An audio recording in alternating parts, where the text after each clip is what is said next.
Welcome, listeners, but take heed. We will say whatever we need to share our knowledge, thoughts, and joy, and even things that do annoy. So join us now, but be aware. We have a tendency to swear. We'll dial it back a little bit. But frankly, we don't give a shit. Welcome to Just Keep Rolling, a Harry Potter book movie compare and contrast podcast. I'm Ellen, the co-host with the most. And how are you going to finish that? The most what? The most awesomest co-host ever, Katie. Duh. Yeah, that sounds pretty okay.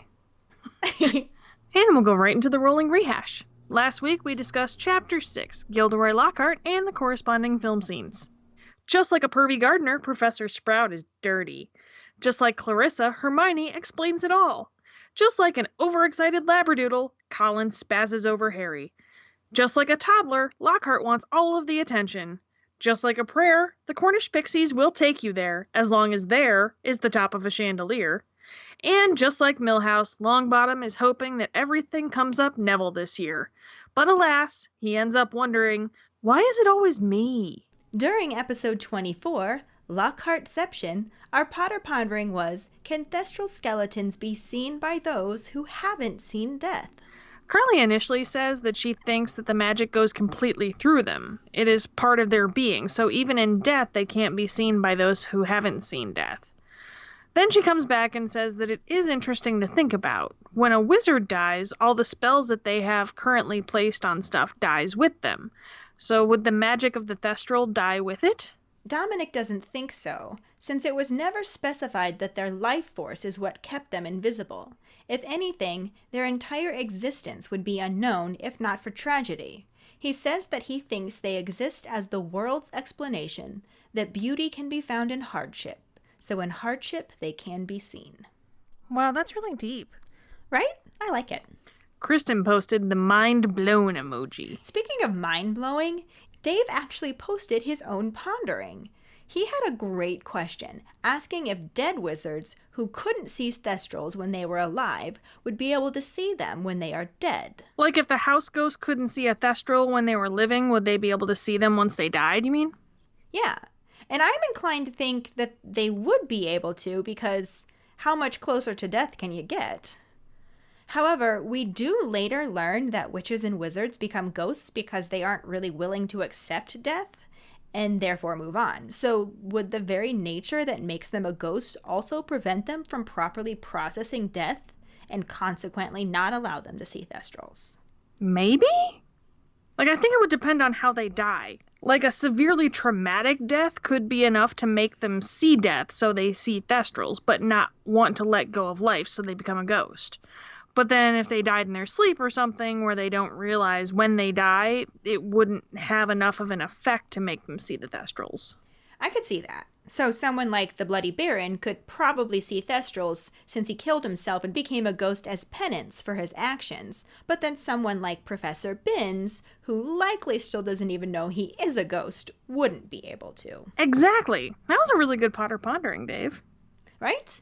He also shared his own 2 cents, saying that he would guess that since a thestral in itself is a magical creature and isn't choosing to be invisible like some sort of magical chameleon, he thinks that their invisibility would be maintained after their death. Which makes sense to me. I still think that when you're walking along and suddenly trip for no reason, you're really tripping over a thestral skeleton. Which would go a long way to explain my klutziness. Seriously, right? You must have one at the bottom of your stairs the way you keep falling down them. I must. There must be a dead thestral just hanging out down there because I fall down the stairs so much. Literally, guys, she's told me on 3 different occasions about falling down the stairs. Not that I have any room to talk, as I have fallen downstairs myself. Well, my problem is that 2 of those 3 times I've been holding my child, so it's a danger to everyone involved, really. But I'm the one who gets hurt the most. So. Well, it's because you've got those mother instincts that allow you to fall and protect the child. I do. The most recent time, Ginny just looked at me and went, ow. that was it. She's just like, ow. I think that hurt, but I don't know what to say. But anyway, our trivia question last week was, how long was Harry stuck in detention with Professor Lockhart? Lockhart was convinced that Harry was hearing voices simply because he was drowsy, since he had been there for nearly 4 hours. Great Scott! Spooky how time flies when one is having fun. Spooky. Congratulations goes to Dave. He made it there within minutes of the episode publishing, saying 4 hours and the code word #fanmail.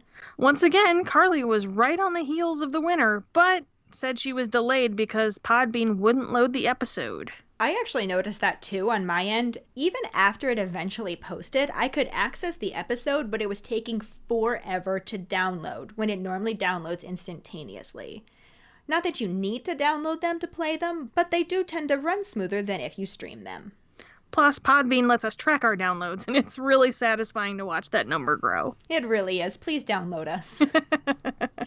I also want to give a shout out to Jackson. He wasn't the first one to answer, but he did show up a few hours later with an even more specific correct answer, saying almost 4 hours.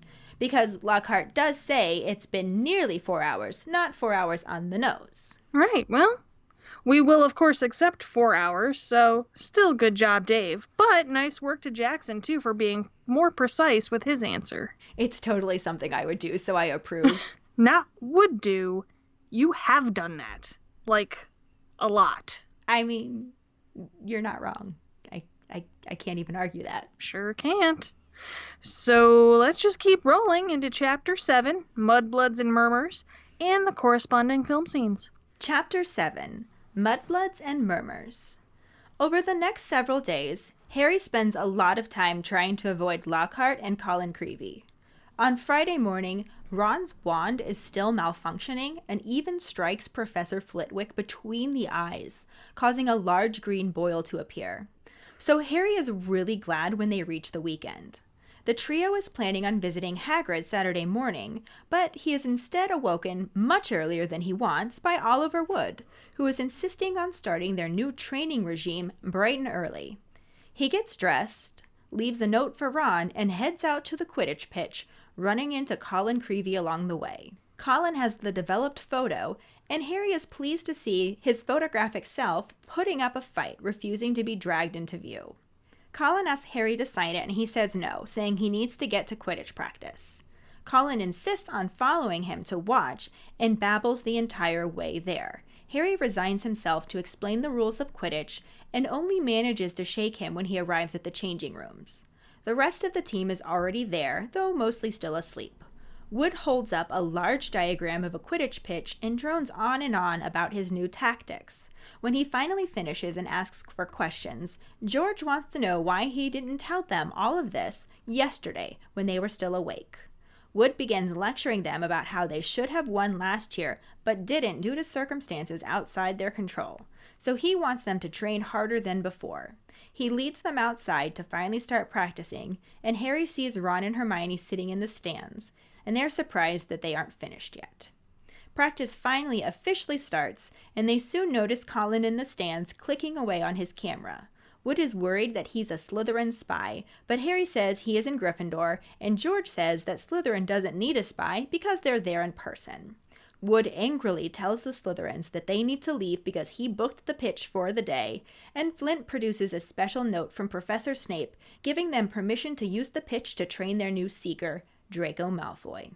Fred recognizes him as Lucius Malfoy's son, and Flint says that it's funny they mention Draco's father because he generously gifted 7 Nimbus 2001 broomsticks to the Slytherin team.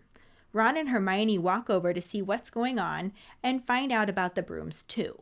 Draco makes fun of the old brooms that the Gryffindor team has, and Hermione says at least no one on the Gryffindor team had to buy their way in. They got in on pure talent. Malfoy causes an uproar by calling her Mudblood in response. Ron tries to curse Malfoy, but his taped wand malfunctions and causes him to start belching up slugs. Colin tries to take a picture, but Harry tells him to get out of the way, and he and Hermione take Ron to Hagrid's.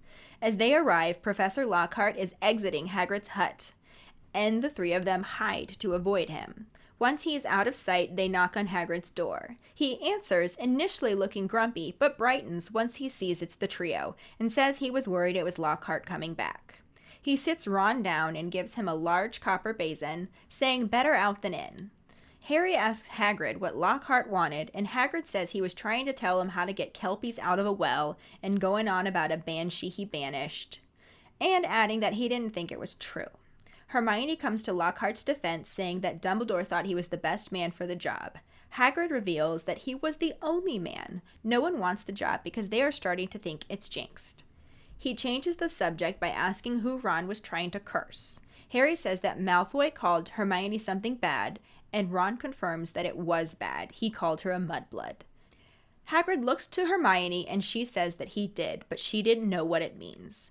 Ron explains that it is a foul name for someone who is Muggle-born and says that it doesn't make any difference anyway. He points out that Neville is pureblood but can barely stand a cauldron upright, and Hagrid says they haven't invented a spell that Hermione can't do. Ron says that it's a disgusting thing to call someone, and it's mad because most wizards are half-blood anyways, or they would have died out.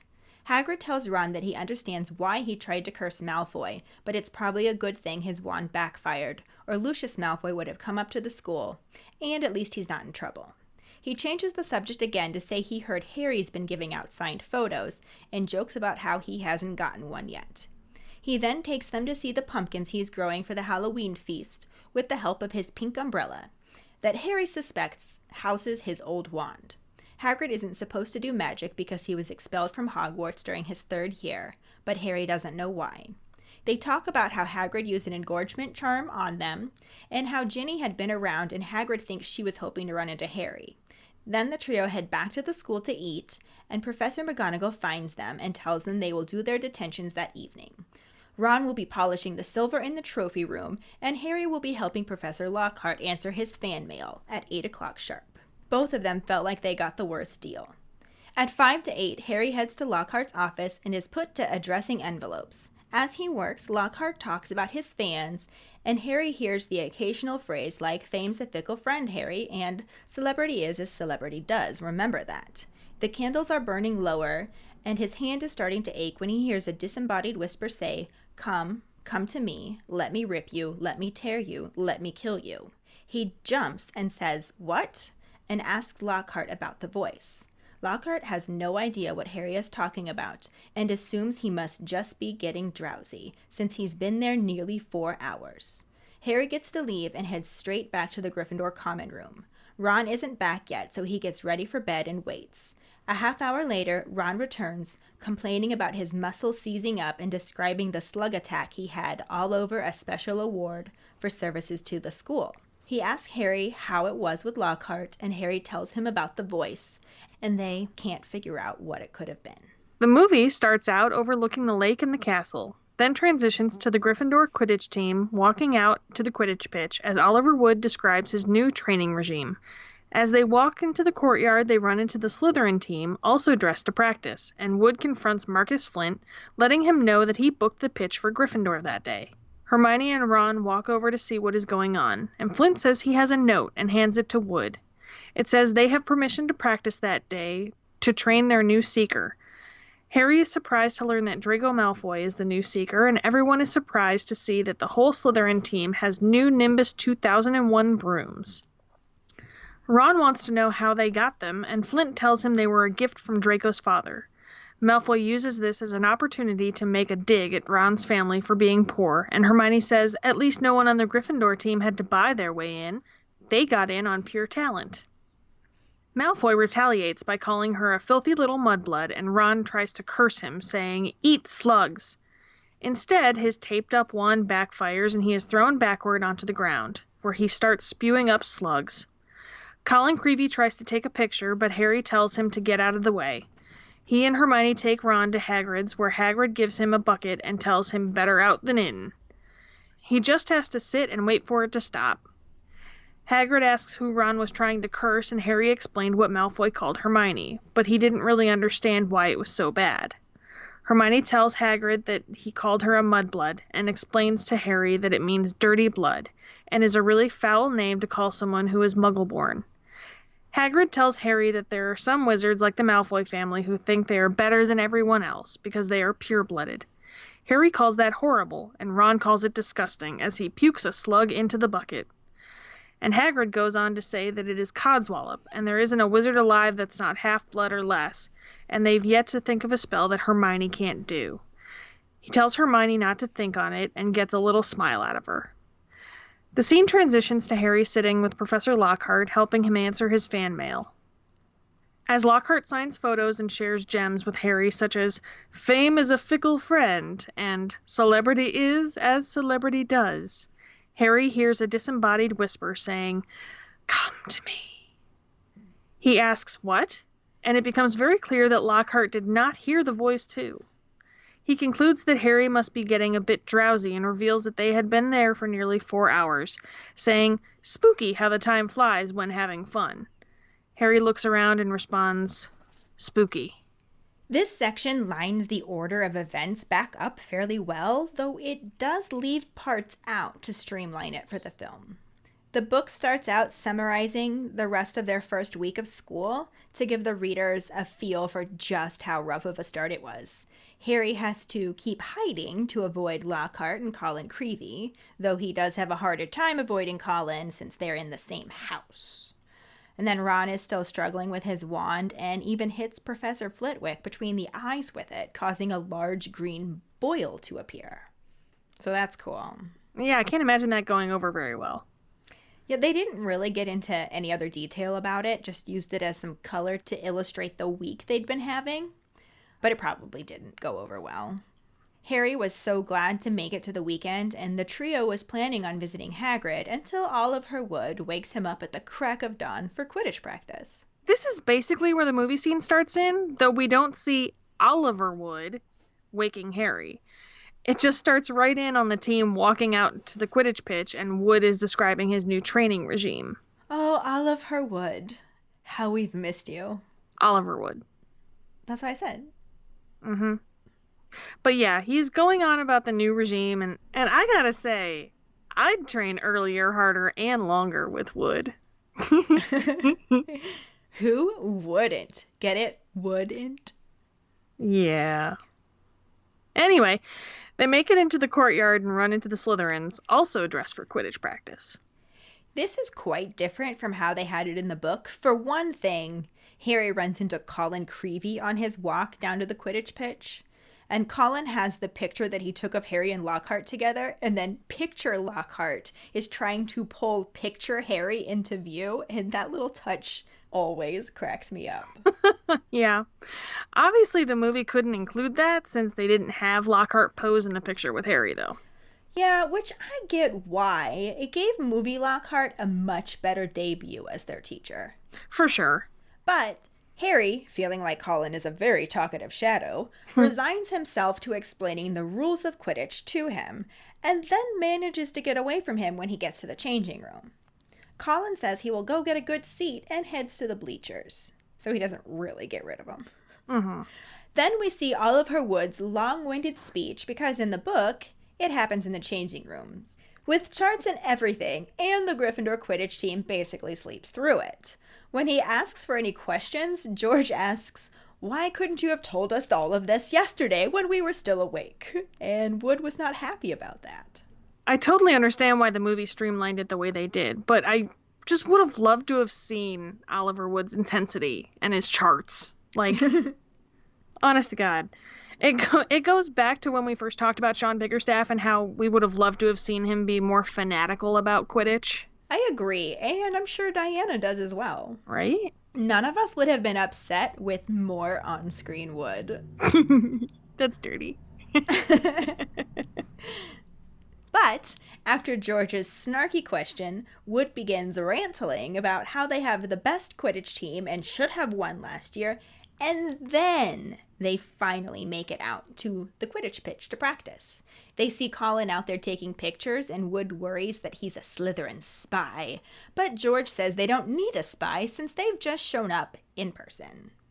Yeah, despite the difference in location, since the movie has this happen in the courtyard and the book is set out on the Quidditch pitch, these scenes do line up pretty well. Yeah, I think it just made it easier to get the other characters they needed present without a lot of setup. In the book, Hermione and Ron are sitting in the stands with their breakfast when the team finally leaves the changing room to practice, and like I already mentioned, Colin is there because he followed Harry.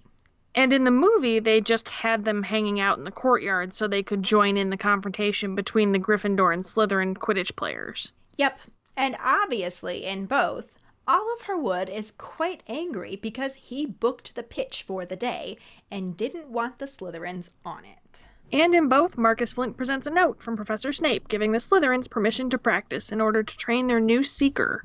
But in the movie, did you notice that the Gryffindors kind of start laughing when it's revealed that Draco is the new Seeker? Like, they're just kind of looking at him like, who the fuck is this little twerp?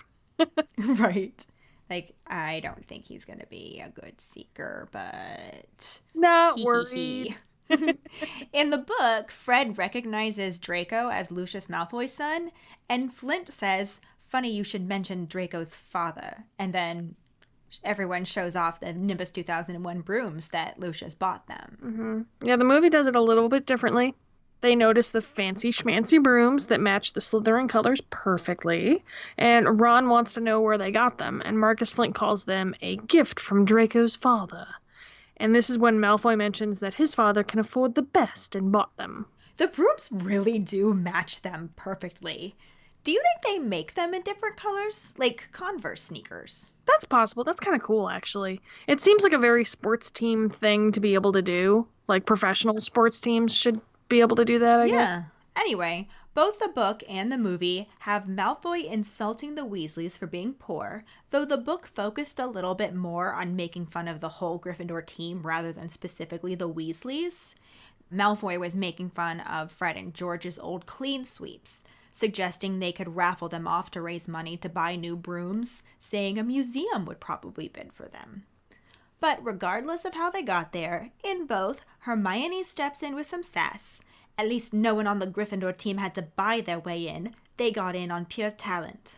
Yeah, she steps in with her sass and her goddamn eyebrows. Oh my god. Emma Watson, I love her to death. I love her to death. She really did grow on me as Hermione, but especially in the earlier movies, I can't get past her eyebrows. Like, she acts with her eyebrows.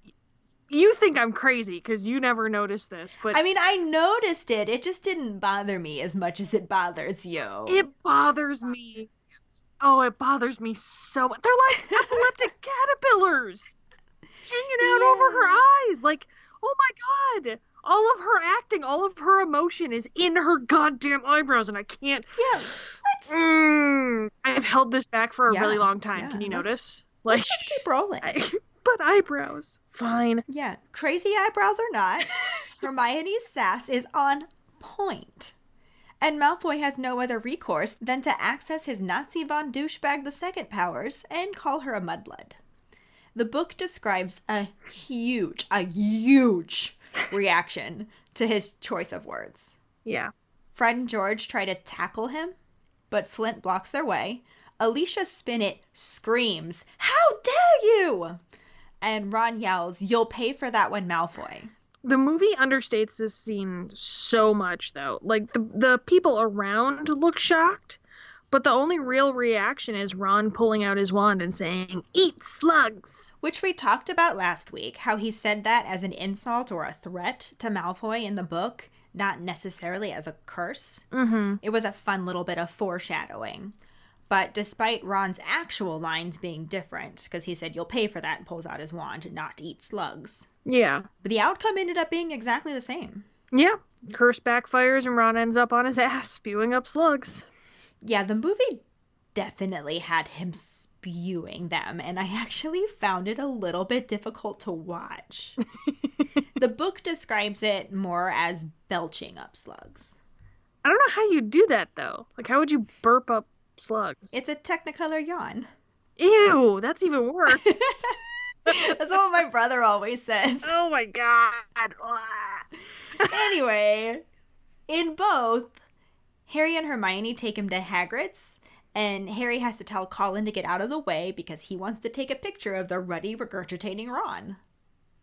Ruddy Regurgitating Ron? Try saying that 5 times fast. Ruddy Regurgitating Ron, Ruddy Regurgitating Ron, Ruddy Regurgitating Ron, Ruddy Regurgitating Ron, Ruddy Regurgitating Ron. And that's our title. Right there. Works for me. Well done. Thank you. Well done, because I sure as shit couldn't have done that. The witches switch swatches. Sometimes I can say things. Sometimes I can say things, and sometimes it takes me 12 takes. But anyways, in both, Harry and Hermione are taking him to Hagrid's, though in the book we get another Lockhart sighting. The trio hide behind a bush as Lockhart exits Hagrid's hut, and he's clearly giving Hagrid instructions on how to do something he obviously already knows how to do, and then offers him a signed copy of his book that he's surprised he doesn't already own. Yeah, the movie does not have that. They omitted quite a bit of the extra Lockhart color, but as per usual, it wasn't really important to advance the story. They just go straight to Hagrid's, and he gives Ron a bucket and tells him better out than in. Yeah, once Lockhart is out of sight, they knock on Hagrid's door, who answers it, initially looking annoyed because he's worried that it's Lockhart back again. But once he sees it's the trio, he's happy and he has them in, and says the same thing to Ron, better out than in, but he gives him a large copper basin rather than a bucket. We also get to see a fun side conversation about what Lockhart was doing there, and to Hermione's chagrin, we get to see Hagrid criticize him. Yeah, the books definitely spend some more time spelling out just how much of a fraud Lockhart is. And I think the movie was trying to make it more like a big reveal, which we'll talk about when we get to that part, but you still knew he was an idiot the whole time, just not as much. Oh yeah, for sure. This part of the book also gave us some foreshadowing about the Defense Against the Dark Arts job, because Hagrid tells us that Lockhart was literally the only person willing to take the job, and that people were starting to think that it's jinxed. But then he turns the subject towards Ron and asks who he was trying to curse. Which is basically what it launches right into upon their arrival in the movie. The actual words that they use in the conversation that they have is pretty close to one another from the book to the movie, but they mix it all to hell. Who said what? Right? It started out okay with Harry saying that Ron was trying to curse Malfoy for saying something bad that he didn't really understand. And in the book, Ron speaks up between slug burps to explain that Malfoy called Hermione a mudblood. Yeah, and then in the movie, Hermione is the one to say he called her a mudblood, which is fine. She heard him say that. She would know that much. Yeah, it's a change, but it's a relatively minor line steal of Hermione's. But then the movie ramps up the musical dialogue and completely derails the lines from the book to the movie. In the book, after Ron tells Hagrid what Malfoy said, Hagrid turns to Hermione to confirm it. And she expresses, well, that she could tell it was rude. She didn't know what it meant. And then there's movie line stealing Hermione, who goes on to explain to Harry just what a mudblood is. How the fuck would Hermione know what a mudblood is? Hermione has no idea what a mudblood is. Right? She's Jesus a Muggleborn. Christ. Yes. She's a Muggleborn who would never have encountered that word before. I mean, maybe, just maybe, there's a possibility that she could have read about it in a book, but it seems really unlikely that she'd come across a slangy slur published in many of the books that she likes to read. Yeah, and not only did Hermione steal lines, they had Hagrid stealing lines as well, because he is the one to explain to Harry about how some pureblood wizards think that being pureblood makes them better than everyone else. And while Hermione and Hagrid are stealing lines, Ron is stealing almost the whole scene with his slug puking. Truthfully, I didn't entirely mind Hagrid taking Ron's lines. But I really wish that Ron hadn't been reduced to just slug puking comedic relief. Exactly. Basically, everything that Hermione and Hagrid say in the movie during this scene was actually Ron's line in the book, and it really shows the kind of person that Ron is. Because despite being pureblood himself, you can see that he doesn't buy into that line of thinking. Yeah, this really took that away from him by changing up the lines. Although Emma's teary-eyed line delivery was, I have to admit, quite sweet. Yeah, and she managed to keep her eyebrows under control for this scene. Oh, don't get me started. Thank God. Another difference is that in the book, Ron specifically mentions that the idea that pureblood is better is rubbish, and he uses the fact that Neville can barely stand a cauldron up the right way. And then Hagrid says that they haven't invented a spell that Hermione can't do. Ron goes on to call it a disgusting thing to call someone, and points out that most wizards are half-blood these days anyway, or they would have died out. Ron does get to say it's disgusting in the movie, but again, it's basically just comic relief because he's saying it as he's vomiting up a slug, which is, of course, also disgusting. So it really could have been about either. Burping slugs, disgusting. Blatant slurs, disgusting. Stealing lines, disgusting. Everything is disgusting. But Hagrid flat out says that there isn't a wizard alive today that is pure blood. Oh, and every time I see that part, I'm just sitting there like, wrong, wrong, wrong, wrong. Wrong, wrong, wrong, wrong. You're wrong. You're wrong. You're wrong. So wrong, Hagrid. Though, movie Hagrid also says there isn't a spell Hermione can't do, and then tells her not to think on it. Which is where the section of the movie scene in Hagrid's hut ends. The book continues on for a bit more with some extra flavor.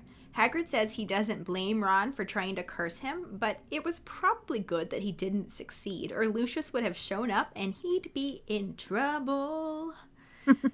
Then J.K. gives us another little touch of her random hilarity when Harry wants to point out that trouble doesn't get much worse than belching out slugs, but he can't because Hagrid's treacle toffee has cemented his mouth shut. Which also gives us another example of why they shouldn't trust Hagrid's cooking. Though at least toffee tends to be sticky like that. I'm not as appalled by this as I am by stoat sandwiches. Right, Justin? Those poor little stoaties. You and your stoats, honestly. Shouldn't eat them, they're cute. But anyways, in the book, Hagrid also teases Harry about Lockhart saying he's giving out signed photos, takes the trio to see the pumpkins he's been growing for the Halloween feast, and teases Harry some more, this time about Ginny. He says she was there earlier, looking around the grounds, but he thinks that she was hoping to run into Harry at his house, and goes on to say that she wouldn't say no to a signed photo. I know that this isn't important to move the story along, but it is such a nice touch to the story, and it really shows us the relationship that Harry and Hagrid have. Like, it's a total Funkle Hagrid moment, and it would have been so adorable to see in the movie. I wish they would have kept it. I know. Plus, this part also included a little trip to the Department of Backstory, when they reminded us that Hagrid isn't allowed to use magic because he was expelled during his 3rd year at Hogwarts, though Harry doesn't know why. It's almost like they were bringing that up because it's going to become important later on.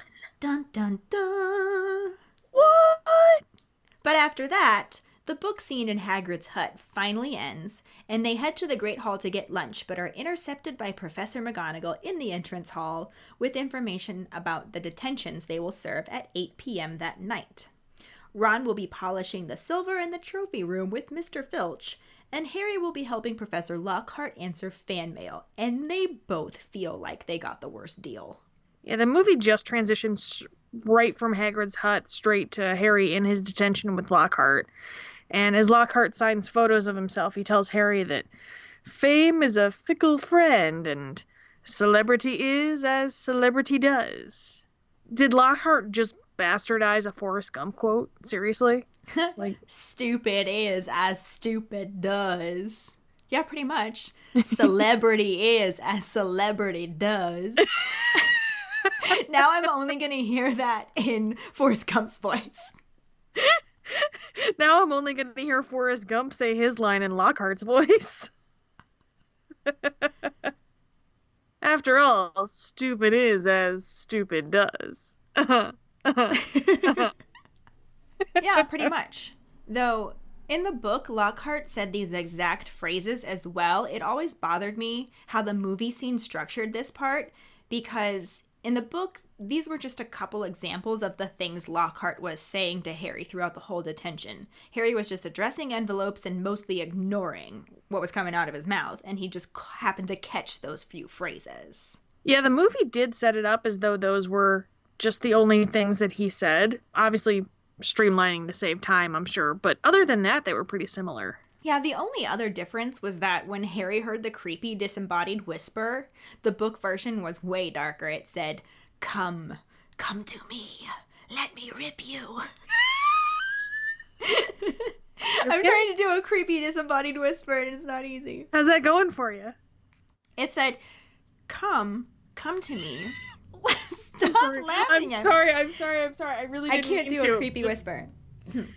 It said, come to me. Let me rip you. Let me tear you. Let me kill you. I looked at your face. Don't look at my face! Well, you moved, and the movement caught my eye. Come to me. Let me rip you. Let me tear you. Let me kill you. There, I'm sticking with that. The movie whisperer, he only said, come to me. You're better at the creepy whisper than me, but you also didn't have to go on as long. And I didn't laugh at you to distract you. But I'm wondering, do people not even hear the basilisk, like, hissing? Or do they think that it's just a normal noise for an old castle? I would imagine that an old castle has a lot of really odd sounds, especially with ghosts and peeves. True. As well as portraits and suits of armor that can move on their own. Yeah. But this would make a good Potter pondering. I'd love to know what our keepers think. Yeah, let's do that. But aside from the slightly less creepy whisper, how Harry reacts and then Lockhart reacts to Harry is pretty much spot on. Harry asks, what? And it becomes clear that Lockhart didn't hear the voice and just thinks that Harry is getting tired since they have been there nearly 4 hours. Which was our trivia question. Sure was. Can I just point out, too, that if their detention started at 8 p.m. and he's been there nearly 4 hours, that makes it damn near close to midnight? Yeah.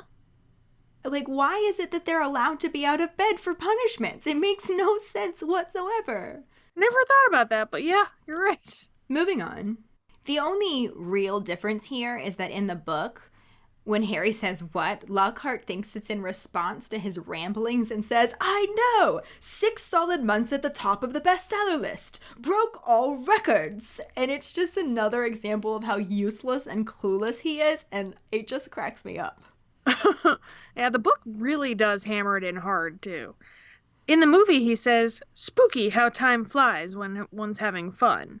And Harry looks around and responds, spooky. And that's where this episode's movie scene ends.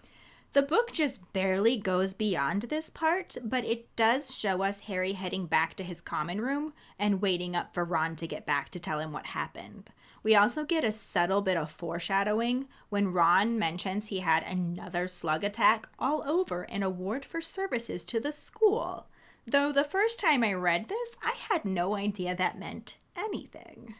Yeah, she is really good about putting things like that in. And we'll talk more about it when we get there in the story. The chapter basically ends here with Harry and Ron pretty confused about the voice Harry heard and wondering why Lockhart couldn't hear it also. Which brings us to the actors we get to see for the first time in this film. As we already mentioned, we saw the return of Sean Biggerstaff as Oliver Wood. Oliver Wood. Oh, Captain, my Captain. Once again, I love him. Like, I still wish they would have let him be a little more fanatical. Right. I think he could have pulled it off. I think he could have too. And I think it would have been so much fun to see him just giving a long-winded lecture with charts. Right. Exactly. I would have loved it. But, I mean, I understand it kind of took a back burner, but I still don't like it. I think it's messed up. Right. But Sean Biggerstaff, as an actor, I think with what they did give him, he did really well. Oh, yeah. Yet again. And we're saying this only partially because we think he's attractive. Only partially. Only partially. Only partially because I've had a crush on him since I was, 19. It has nothing to do with our crush on him and everything to do with the fact that we just think he could have brought even more to Oliver Wood, that we wanted to see him on screen more. Facts. It was all about his acting ability that we wanted to see, and nothing about that adorable face. Right. That we just wanted to look at all day long. Facts. Definitely.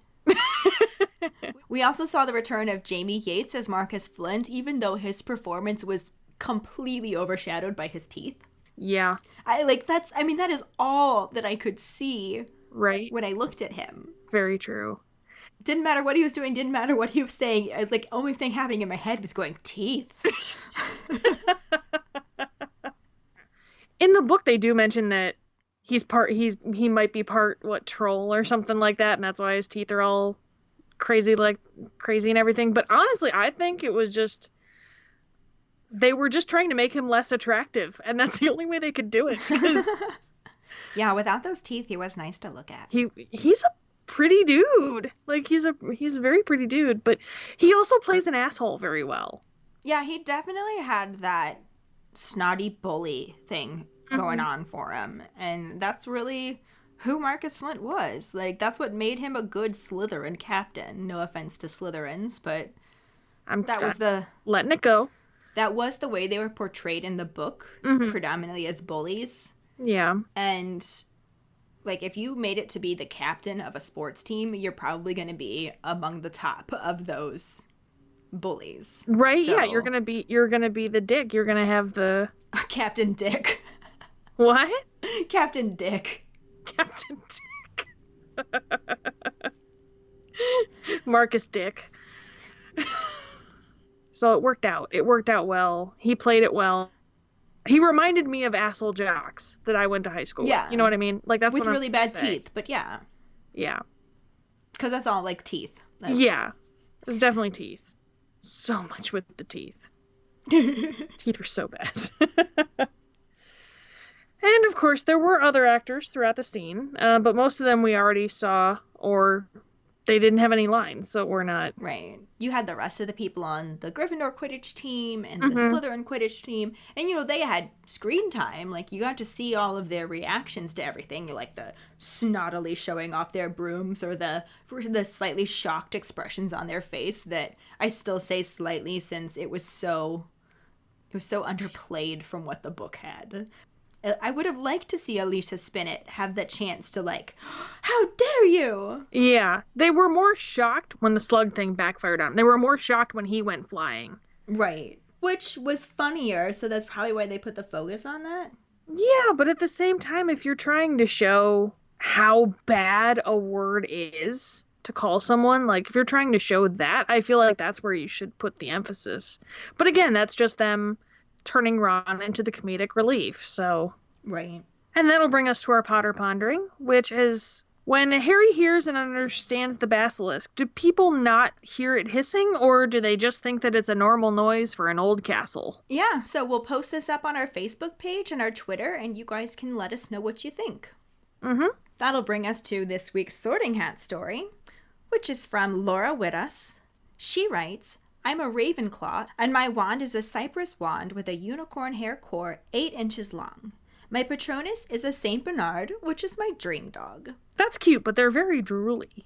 They are pretty drooly dogs, but they're adorable.